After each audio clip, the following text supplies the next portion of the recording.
दोस्तों, बीजेपी का एक 1.5 फुटिया विधायक मुसलमानों को मस्जिदों में घुसकर चुन चुन कर मारने की खुलेआम धमकियां दे रहा है और इस वीडियो को पूरी दुनिया देख रही है, खासकर महाराष्ट्र के मुस्लिम विधायक। क्या तुम्हें शर्म नहीं आ रही है कि एक बौना 1.5 फुटिया खुले मंच से मुसलमानों के नरसंहार करने की बात कर रहा है और तुम लोग उसका विरोध भी नहीं कर सकते हो?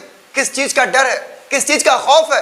तो अफसोस की बात, देश का विपक्ष तो खामोश है ही, लेकिन विपक्ष में बैठा जो मुस्लिम विधायक है ना, उसके जुबान को भी लकवा मार गया। वो लोग विरोध भी नहीं करेंगे इस बात का। हालांकि ये बीजेपी का विधायक 1.5 फुटिया, इसकी वो औकात नहीं है कि मुसलमानों को मस्जिदों में घुसकर चुन चुन कर मारे, लेकिन हाँ, ये माहौल खराब कर रहा है, पूरी तरह से, अच्छी तरह से माहौल खराब कर रहा है। इससे पहले भी इसने मुंबई के मीरा रोड में किस तरह के कारनामे को अंजाम दिया है उसे दुनिया ने देखा है दोस्तों। और एक बार फिर से ये मुसलमानों को मस्जिदों में घुसकर चुन चुन कर मारने की बात कर रहा है। इसलिए तेरे को जो भाषा में समझता है ना, वो भाषा में धमकी देके जा रहा हूँ। हमारे रामगिरी महाराज के खिलाफ अगर कुछ भी मस्ती तुम लोगों ने किसने भी की तो तुम्हारे मस्जिदों के अंदर आके चुन चुन के मारेंगे, इतना ध्यान में रखो। जानते हैं क्यों? क्योंकि महाराष्ट्र में रामगिरी नाम का एक शैतान, जिसने मुसलमानों के पैगंबर हुजूर करीम सल्लल्लाहु अलैहि वसल्लम के शान में गुस्ताखी की, उनको लेकर आपत्तिजनक बातें की और वो खुलेआम घूम रहा है। हालांकि उसके ऊपर दर्जनों एफआईआर हो चुके हैं, उसके बावजूद महाराष्ट्र की सरकार उसे गिरफ्तार नहीं कर रही है। लेकिन अब मुसलमान जब उस शैतान को गिरफ्तार करवाने के लिए आंदोलन प्रदर्शन कर रहे हैं, तो ये नीतीश राणे 1.5 फुटिया ये मुसलमानों को धमका रहा है कि अगर तुमने रामगिरी शैतान की तरफ देखा तो हम तुम्हें तुम्हारे मस्जिदों में घुसकर चुन चुन कर मारेंगे। ये बात ये कह रहा है दोस्तों वीडियो में साफ तौर पर। हाँ, हमें बीजेपी की सरकार से तो कोई उम्मीद नहीं है। अगर बीजेपी की सरकार से उम्मीद होती तो बीजेपी की सरकार में बैठा ये विधायक, इसकी इतनी हिम्मत, इतनी कुव्वत नहीं थी कि देश के 35 करोड़ मुसलमानों को इस तरह से खुलेआम ललकारता। हमें मालूम है कि इसके ऊपर बीजेपी का संरक्षण है, बीजेपी की सरकार है, इसका बोलबाला है, तो ये कुछ भी बोलेगा और ये खुलेआम घूमता रहेगा दोस्तों। क्योंकि इसके ऊपर इससे पहले कई एफआईआर दर्ज हो चुके हैं, लेकिन अभी तक इसकी गिरफ्तारी या इसके ऊपर कोई कार्रवाई नहीं हुई है। इस बार भी वही होगा दोस्तों, 2-4 एफआईआर होंगे, लेकिन इसकी गिरफ्तारी नहीं होने वाली है, क्योंकि सरकार उसके बाप की ही चल रही है भारत में, तो इस पर कौन उंगली उठाएगा।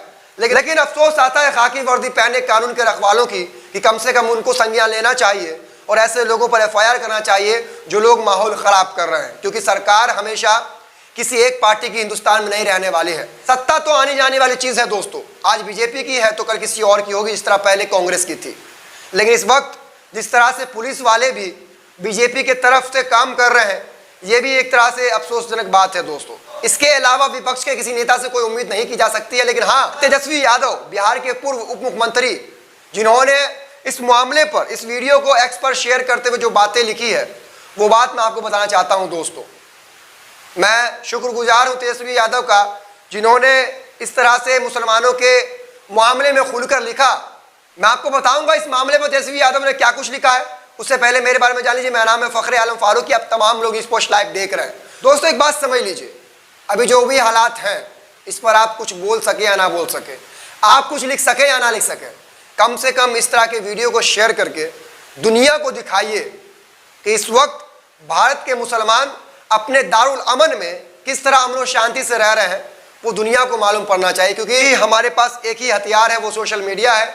हमारे पास एक ही रास्ता है, वो है दुनिया जाने कि इस वक्त मुसलमान किस हालातों का सामना कर रहे हैं। तो वीडियो को शेयर कीजिएगा। मैं आपको बताता हूं तेजस्वी यादव ने इस मामले पर क्या कुछ लिखा है।